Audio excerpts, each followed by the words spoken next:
Across the world, we're witnessing a transformation in how corruption operates. It's not just about individual bribery or isolated misconduct. In many places, powerful actors are reshaping state institutions themselves, weakening oversight, insulating allies from consequences, and redirecting public power toward private gain. This deeper structural transformation is often called state capture, and it has altered political systems from South Africa to Guatemala to Sri Lanka. In a recent piece for Just Security, Naomi Roht-Arriaza argues that the United States is showing worrying parallels. Long-standing guardrails such as civil service protections, enforcement offices, inspectors general, ethics systems, and even tax collection are being sidelined or dismantled.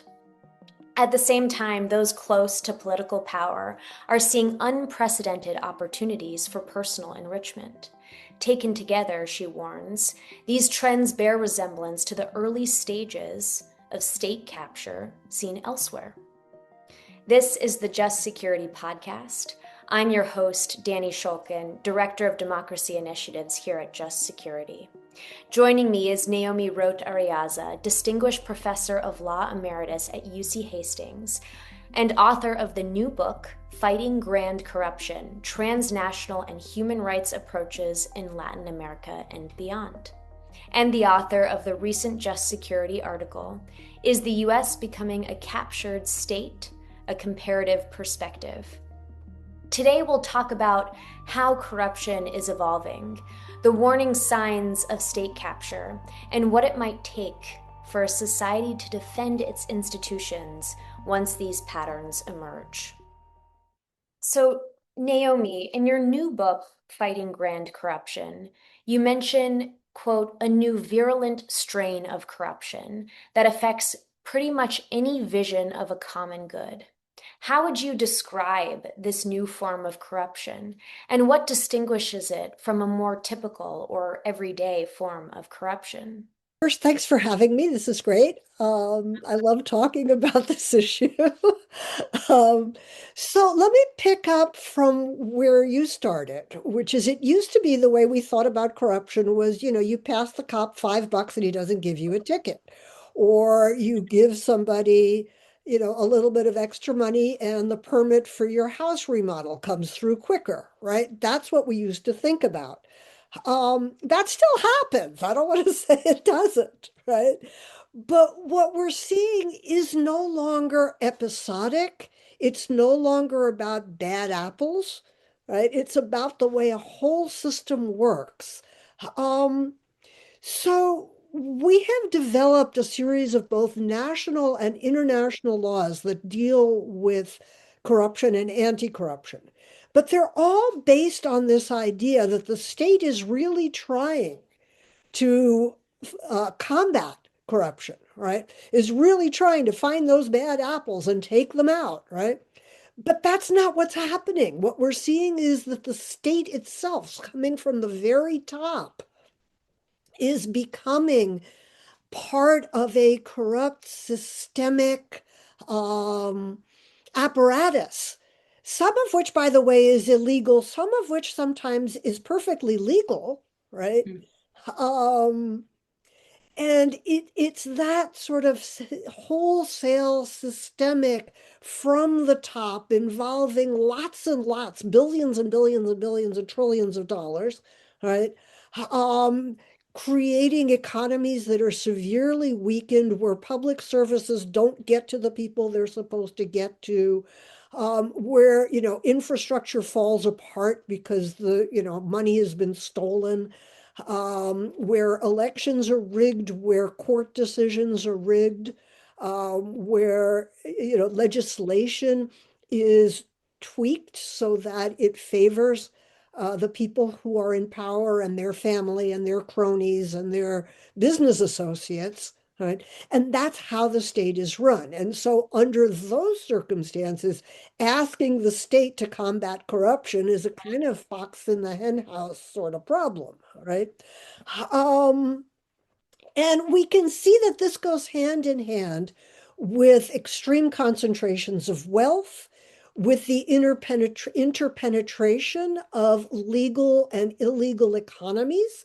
So in some places, this kind of state capture goes hand in hand with organized crime. In other places, not so much. But a lot of the places that I look at, that's what we're seeing, especially in Latin America, but also elsewhere. And if you look at places like Afghanistan, like Equatorial Guinea, like Venezuela, um, you see this fully developed paradigm, right, of state capture. And also the last thing I'll say about it is if you look at places that where there have been huge popular protests recently, they've been about this. They've had different names, but this is the sort of underlying phenomena. So if you look at, Madagascar, Nepal, Indonesia, the Philippines, any number of places, Mexico, had huge protests in Mexico City 2 weeks ago. About what? This. Um, so it's a much more virulent strain that we're seeing now and much more systemic. So, taking a step back for a second, can you explain to us the distinctions between, you've already mentioned this, corruption, grand corruption, or kleptocracy, and state capture? How do these concepts differ, and how do their differences shape their impact on governance and society? Well, I think of them a lot as sort of different flavors of the same thing, right? Variations on a theme, basically. Um, so it's all about the appropriation of public resources for private. And when I say private, that could be, your yacht and your, sort of private jet. It could also be your political party to keep yourself in power, right? So you can keep getting the private jet and the yacht and the rest of it, right? Um, so there's a number of distinctions that you could make. One is grand versus petty corruption. So the petty corruption is where we started, is the sort of the small bribes in the system. Um, and it's not that they're unconnected, right? But the phenomena that I worry about, grand corruption tends to be top down, petty corruption tends to be bottom up, right? You get the bribe from the cop on the beat, the cop has to give 10% of that to the precinct captain, and so on up the chain, right? This is starting from the top and going down, right? Um, Kleptocracy, we tend to talk about the variant on this theme that involves a clan, a family, a small group that's tightly connected. Um, and it may have the trappings of a democracy, but probably not, or not so much. Um, so I'll give you a couple examples. So Equatorial Guinea, right? You've got a ruling family that's been in power for I don't remember how many decades. Nicaragua would be another one where you've got a ruling clan. Some of the stands look like that, right? So that's generally what we talk about when we talk about kleptocracy. State capture, what it brings to this analysis that's a little bit different is the sort of difference between policy making and policy implementation. So, it used to be that um, the way corruption happened was, the contract was decided upon, was signed, and then there was a kickback scheme, right?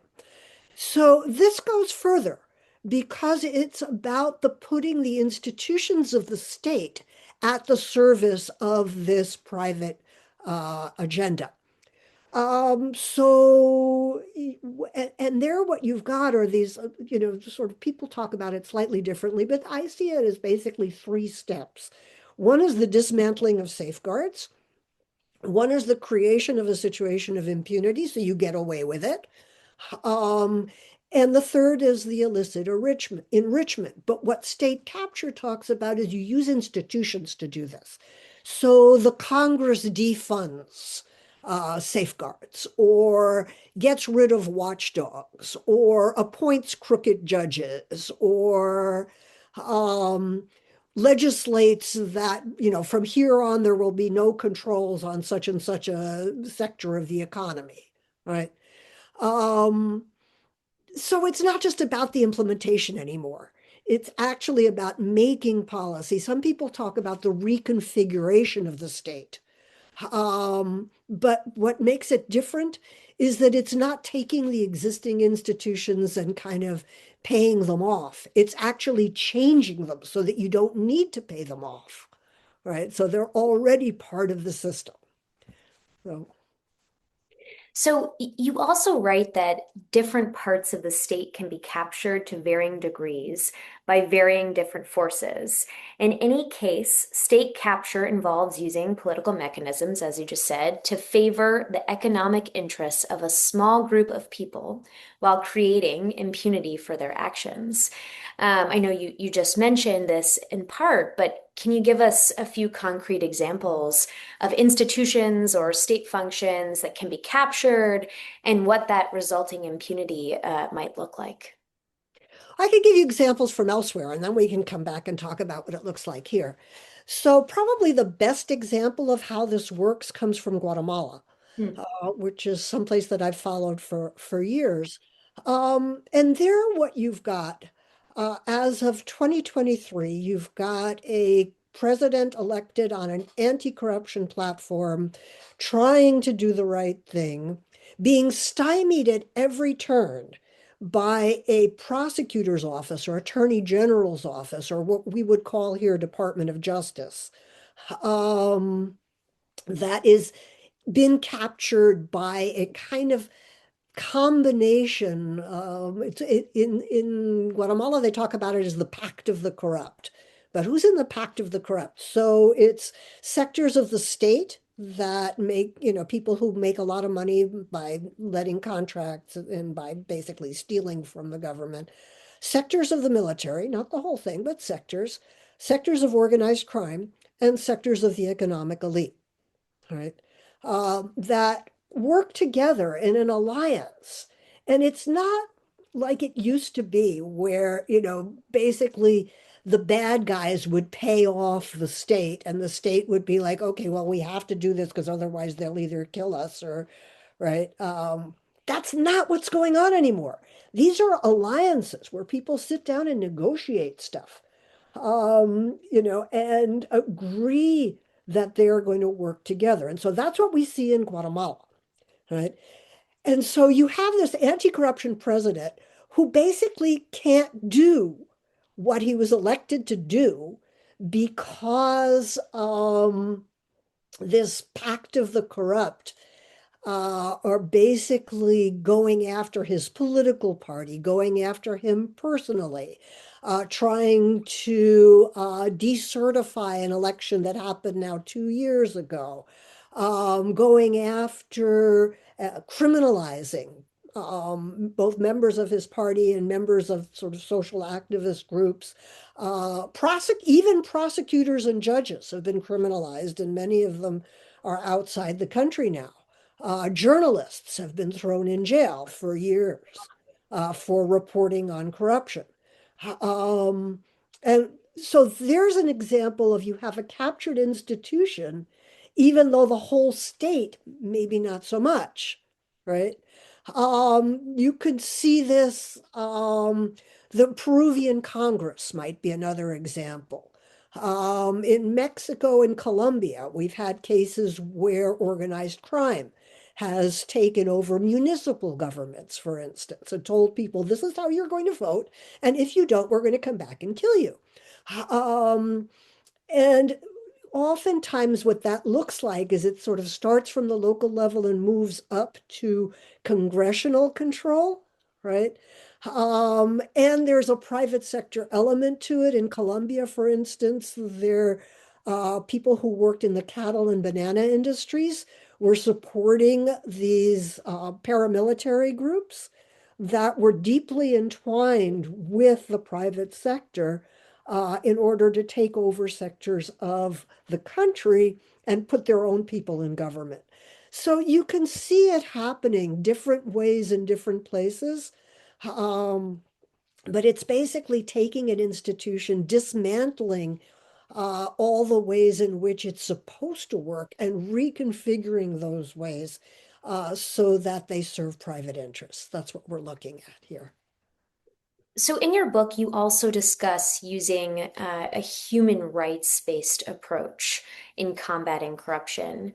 Why are the two connected? Why does this matter? And what kinds of responses might a human rights lens suggest? Um, yeah, so one of the things that when I started writing this book, one of the things that was happening at the time was that more and more people, places, institutions, including the UN, including the Inter-American Human Rights Commission, were starting to talk about the links between corruption and human rights, mostly in the sense that corruption causes or affects a wide range of rights. So let me give you a few examples. So economic, social, and cultural rights, the right to health. Well, if the hospital doesn't get their budget because all the money was stolen or all the medicines were stolen or the doctors that were hired were not really doctors, but they were the cousin of the minister of the whatever, right?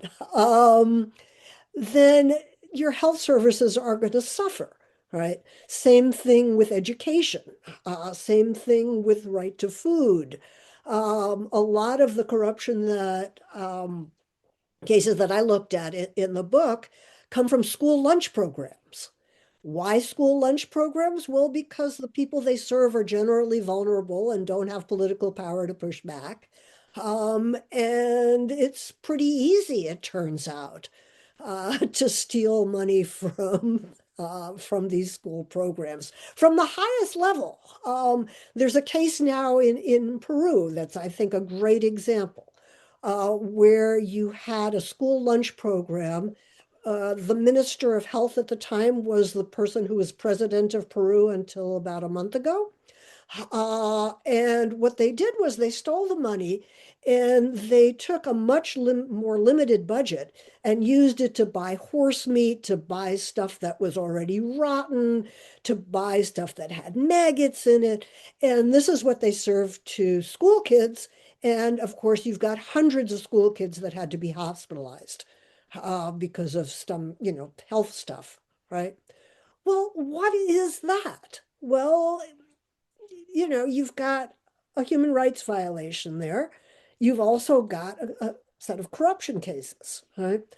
Um, Not just economic, social, and cultural rights, though, also the right to free expression. If you can pay off a journalist, if you can throw a journalist in jail so that they don't say something, right, then your right to free impression, to free expression is compromised. And all our rights to get information are compromised. The right to choose your own government, right?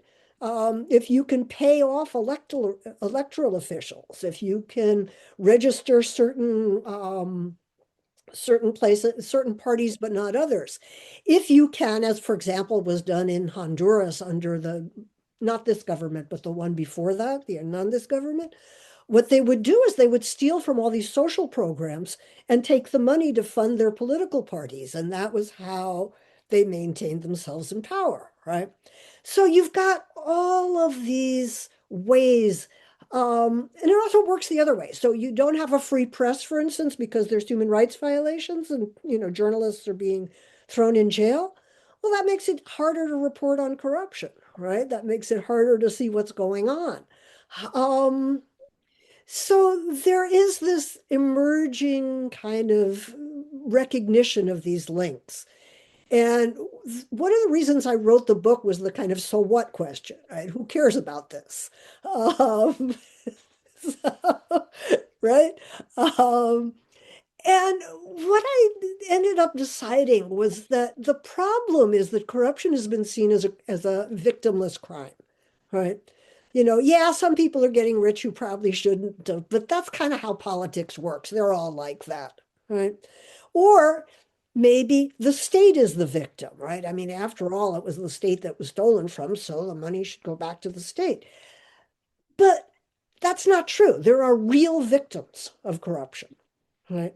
There are real individual victims. So the bridge falls down because it's constructed with lousy materials because somebody stole $200 million from the bridge contract, right? What about that person that fell off the bridge because it fell down? What about all the farmers that can no longer get their goods to market? What about all the people who have to go around for 2 hours because the bridge fell down? Hmm?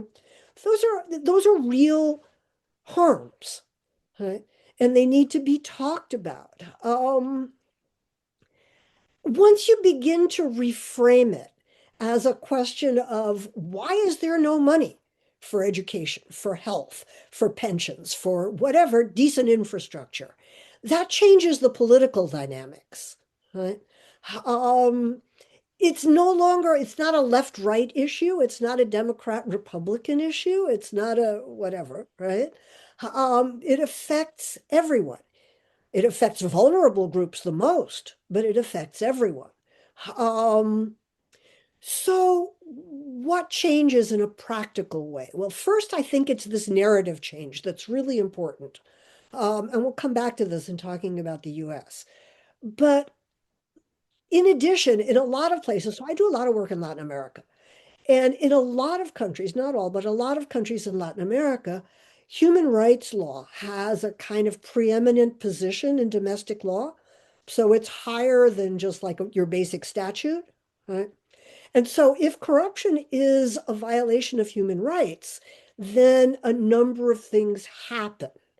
It becomes easier for victims of corruption to go into court. Why do victims of corruption want to go into court? Well, two reasons. One, they want damages, and two, they want to be in the room when deals are made, right? Because everybody's just a little worried that it's hard for prosecutors to bring these cases, right?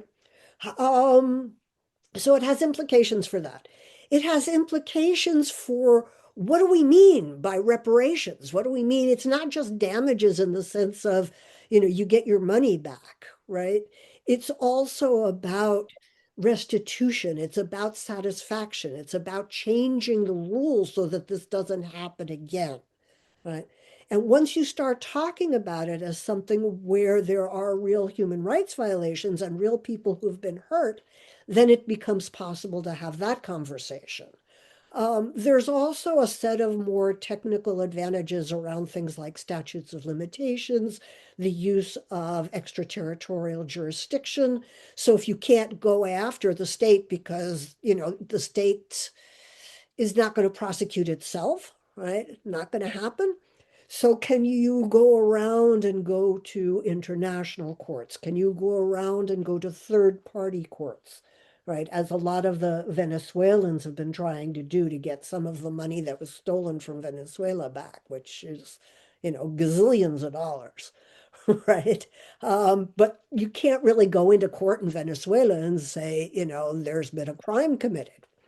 Yeah, well, um, so all of that becomes more feasible if you put it in the framework of human rights violations. So that's why I started doing it, was trying to kind of trace through. So what does this mean? What does it do? But I do think it makes a difference. And especially, I think the kind of mind shift that this is just not normal. This is not what, every politician does. This is actually not okay. And here are the reasons why it's not okay. I think that shift is the key. So I want to turn a little closer to home now, focusing on your recent Just Security article titled, "Is the US Becoming a Captured State?" You provide several case study examples that highlight three recurring elements. One, the weakening of accountability and oversight. Two, impunity. And three, enrichment. Are these three features essential to state capture? Do all need to be present, or, is there a spectrum? Yes and yes, is the short answer. So some version of all of these has been present in all of the cases that I looked at.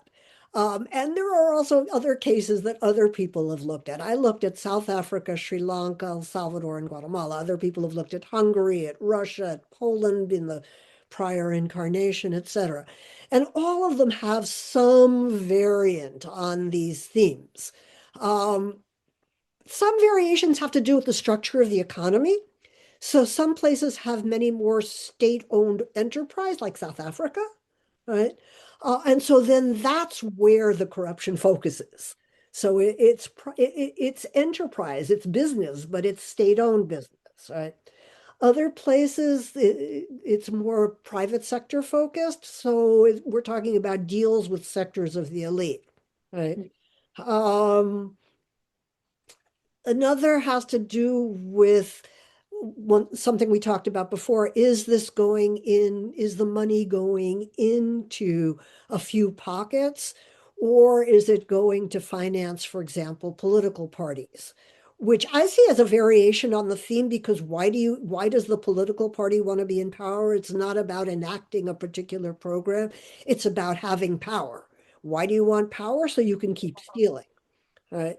So it's all sort of instrumental to the same thing. Um, and sometimes, let me say something. So sometimes this state capture agenda coincides and reinforces and is reinforced by an ideological agenda. It's not like this is necessarily the only thing going on, but I would argue that it's the underlying thing going on, right? And sometimes that uh, can be covered over by an ideological agenda. Sometimes the two things just run in parallel, right? Um, but I would argue that the underlying agenda is this one. Sometimes impunity is the same thing. Sometimes happens through the capture of courts, sometimes through the capture of prosecutors, sometimes through the capture of police, sometimes through a Congress that changes the laws. And so you see variations on that theme, sometimes all of the above, right? Um, but some version is needed.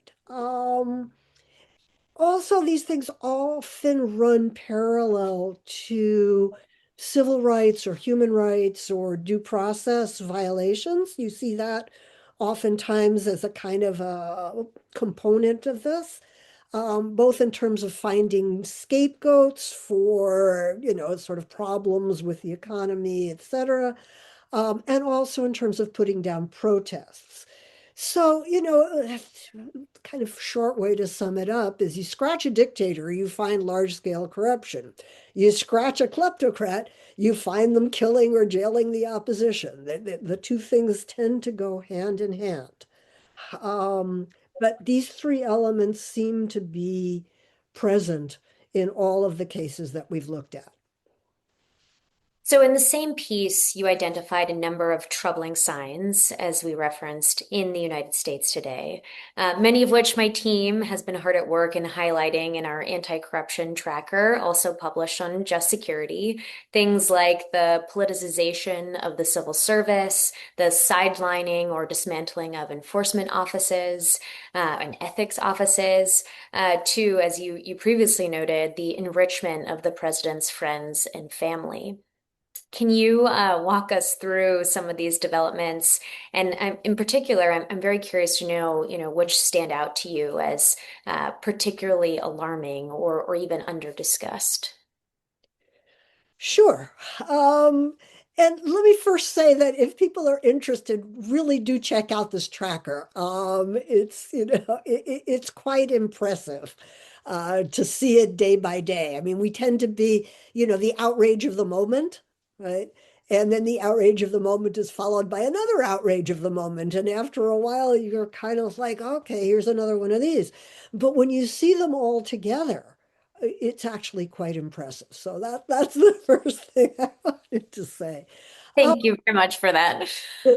so let's take them by element. So dismantling of guardrails. Um, Getting rid of oversight agencies, getting rid of people who did oversight and replacing them by people who have no or very little experience dealing with the theme and don't know have the faintest idea what they're doing. Um, Politicizing agencies, trying to make them all instruments of the president, even though they were set up to have some independence for precisely this reason, right? Um, what else? I find some of the more mundane or bureaucratic kinds of things more alarming than most of the press seems to. So things like taking officials out of investigations and agencies working on public corruption and putting them on immigration beats, which they know nothing about, seems to me problematic. Using acting officials for far too long, going outside channels that are subject to congressional review to both fund the government and to slash the government. Think Doge, right? Trying to get rid of a professional civil service. And let me stop there for a second and say something about getting rid of a professional civil service. I've lived in places where every election you change all the people who are working in government from top to bottom. It's not a good idea. Um, what you end up getting is a spoil system. People are using their jobs to get rich quick because they know the job's not going to last. And the next election, they're going to be gone. And it's going to be somebody else's turn to eat, as the a title of a book from a number of years ago on this stuff, right? So what ends up happening is that people like you and I end up paying for this. We pay more for permits. We pay a bribe for jobs. You pay a bribe for a good grade. You pay a bribe to get a job as a teacher. You pay a bribe for medical care. You pay a bribe to get access to your pensions. Um, that's why we got rid of this 100 years ago, right? And it seems crazy to bring it back. And yet, there we are, right? Um, so that's one thing. And, on all of this, there's a lot of writing, and I could go on and on about it. But on the impunity side, I mean, we're watching it day by day, the deprofessionalization, the turn away from white collar and public corruption investigations and prosecutions, the closing of specialized units having to do with public corruption. Um, the blatant politicization of the Department of Justice. That's the cornerstone of impunity. And you can see it on both sides, right? On one side, we have, the Comey indictments and all of the stuff around politicized indictments of so-called enemies, right? On the other hand, inconvenient investigations like one of the ICE commissioner who gets caught with a bag with 50 grand in it, and all of a sudden nothing happens. Um, it's not just the DOJ, though. It's also um, audits threatening tax exempt status of organizations and foundations that the government doesn't like, shutting down the parts of the IRS that dealt with the kinds of scams engaged in by very high income individuals, right? Um, so it's, control of the audit function. Also, setting out, let me leave it there. For enrichment, I mean, there's a bunch of things. So the use of the pardon power, right? You pay a certain amount of money, you get pardoned, right? Various kinds of pay-to-play schemes, the oil companies, the invites to the White House for people who, buy a certain number of meme coins, right? Um, the use of tariff threats to obtain golf courses, which the government did in Vietnam. Real estate deals that are entwined with foreign relations with petrostates, right? So we agree to protect Qatar, um, just at about the same time that there's this huge real estate deal going down by friends and family of the administration, right? The deregulation of crypto to benefit World Liberty Financial and other family associated companies. I mean, there's a lot of this. Now, here's the kicker, though. In the US, a lot of this is not necessarily illegal. right? It's clearly corrupt. It's clearly immoral, right? It's clearly a conflict of interest, but it's not necessarily a criminal violation, right? Now, you might say, well, that's just another example of state capture, right? I mean, we have made it so that a lot of this stuff, yeah, exactly, that in many other countries is considered undue influence, is considered to be criminal behavior. Here it's not, right? So what do we do with that? So it's, and the other issue is, this is the stuff that we know about. This is the stuff that's out in the open. One of the characteristics of corruption traditionally has been that it's, hard to trace, right? It's hard to figure out who owns what. It's hard to figure out who the real owners of something are. And by the way, one of the things this administration has done has not only said that it will not, let me go back. The Congress in the last government passed a law saying that for certain corporations, we want to know who actually owns them, not the trust that owns the shell company that owns the other trust that owns the other shell company, and we have no idea who this actually is, right? This administration decided that they were only going to enforce that against non-US based corporations. And more than that, decided that they were going to destroy the data that they already had on file under the Corporate Transparency Act, that US corporations and, compliance with the law had already submitted. Um, who knows what we don't know out there, right? I mean, if you figure this is a crime that usually happens in the shadows, and yet what we're seeing is not in the shadows, it's on the front page of the New York Times, I have no idea what else is out there, right? So, you know, So you write, and you're saying right now that recognizing the warning signs, recognizing what we're seeing right now is the first act of prevention in stopping state capture. So if these signs are now increasingly visible, as you suggest, or there may be more, this is just the tip of the iceberg. I mean, I think the real question is what comes next, and what can we do about it? What does the second or even third stage of intervention look like if a society hopes to halt state capture once it's already underway? in terms of what we see coming next, let me point out three things. One is attacks on the judiciary, which tend to happen. We're already seeing that on lower court judges in the federal system. Expect more of that, and especially if the lower federal judges are given any leeway whatsoever to contest this by the Supreme Court, which so far has been a bit of a mixed bag, to put it nicely.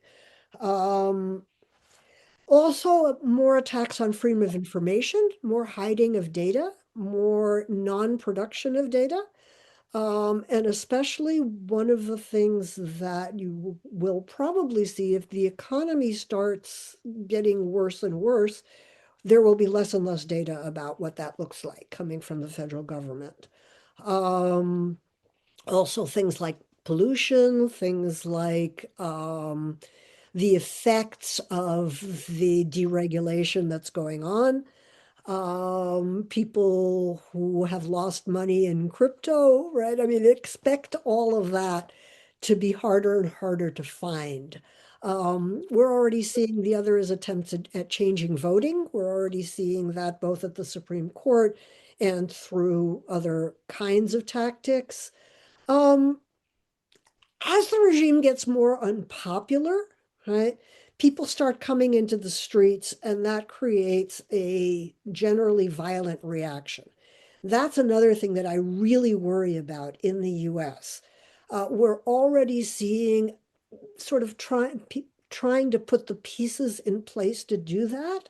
attempts to politicize the US military, to put troops in US cities, to use troops for law enforcement, to create a masked and unaccountable um, police force through ICE and the CPB actions.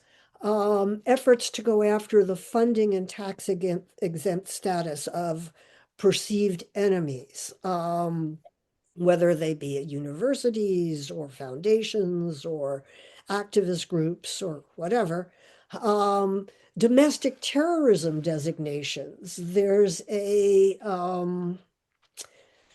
presidential directive called NSPM 7 that defines domestic terrorism in such a broad and vague way that you or I or anyone we know could be accused of support for domestic terrorism. And there would be no way to know what behavior, sort of triggered this or didn't trigger it. And so I find that really scary, um, and also quite common, right, in these kinds of processes. Um, what to do about it? Well, it's really hard. That's why I think the sooner the better. The longer these things go on, the harder they are to reverse. Um, I guess the first thing I would say is it's important to push back. It's important not to think that you can save yourself at the cost of everybody else, right? And I think we see that with the law firms, right? The law firms that capitulated lost partners, the law firms that didn't have the courts behind them and seem to have done better, right? So more of that. Using local state governments, using whatever media is available, strengthening local media, using churches, unions, whatever we've got in the way of uh, remaining civil society, right, to push back on this. And I come back to where we started, which is the narrative. I think it's really important to talk about anti-corruption alongside anti-authoritarianism. I think the two go hand in hand. Both, as we talked about earlier, corruption goes hand in hand with authoritarianism. The reverse is also true, right? Anti-authoritarianism goes hand in hand with anti-corruption, with calling this out for what it is, for not normalizing it, for not saying, well, that's just what politicians do. No, that's not, right? Um, with talking about how this is part of a movie we've already seen. We don't want to see it here. It does not end well. I can't think of a certain single place that has been the subject of state capture where people are, fundamentally happy. It takes a toll on the economy, on the culture, on the polity. We don't want that. So the earlier we push back and the earlier we talk about this as hurting real people, um, the better off I think we're going to be. Well, a special thank you to you, Dr. Naomi Roht-Arriaza. You can read Naomi's recent article for Just Security, Is the U.S. Becoming a Captured State? A Comparative Perspective, linked in this episode's show note. You'll also find a link to her new book, Fighting Grand Corruption. This episode was hosted by me, Dani Schulkin, and produced by Maya Neer with help from Isaac Rubenstein. We also encourage you to explore the whole When Guardrails Erode series published on Just Security, which examines much of what we talked about today, how anti-corruption safeguards are weakening across the federal government, as well as our anti-corruption tracker, which documents in real time the erosion and dismantling of oversight and accountability systems within the United States executive branch. If you enjoyed this episode, please give us a 5-star rating on Apple Podcasts or wherever you listen. Thank you.